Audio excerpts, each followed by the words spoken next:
in the normal district where there is no any sort of military infrastructure whatsoever. And it's just another example of the Russian tactics here.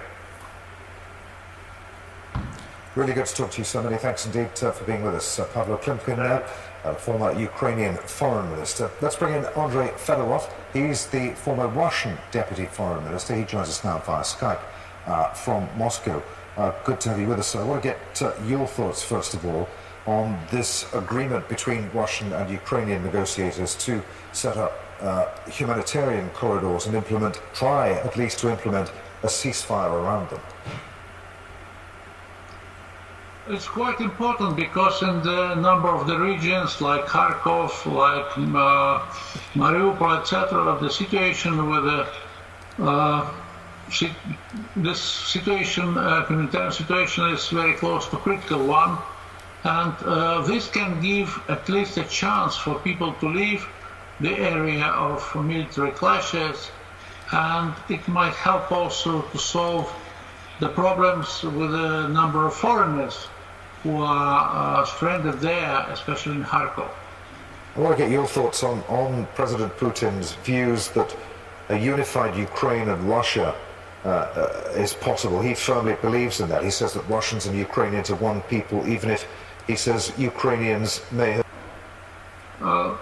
I think that from the historical point of view, yes, we are one nation, but as states, we are totally different, and Ukraine today is absolutely different country from Russia, with its own 30 years of independence.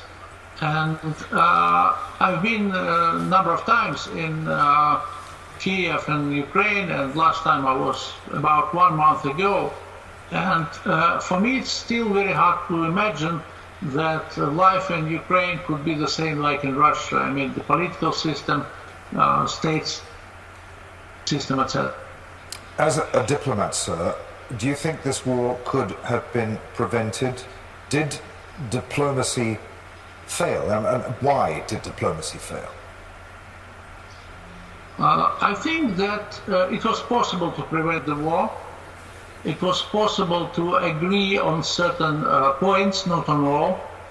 But the problem is that of relations between Russia and the West, it's damaged this diplomacy, and also the crisis between Russia and the United States also was a very negative factor. What's your response, sir, to the humanitarian cost of the war? More than 350 civilians killed so far in Ukraine, according to the country's emergency services. More than 1 million, according to the UN, have fled and have become refugees in neighboring countries. Already saying that more than 600 of its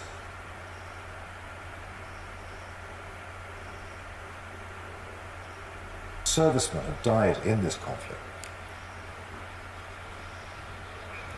Yes, there are obvious losses by Russian army.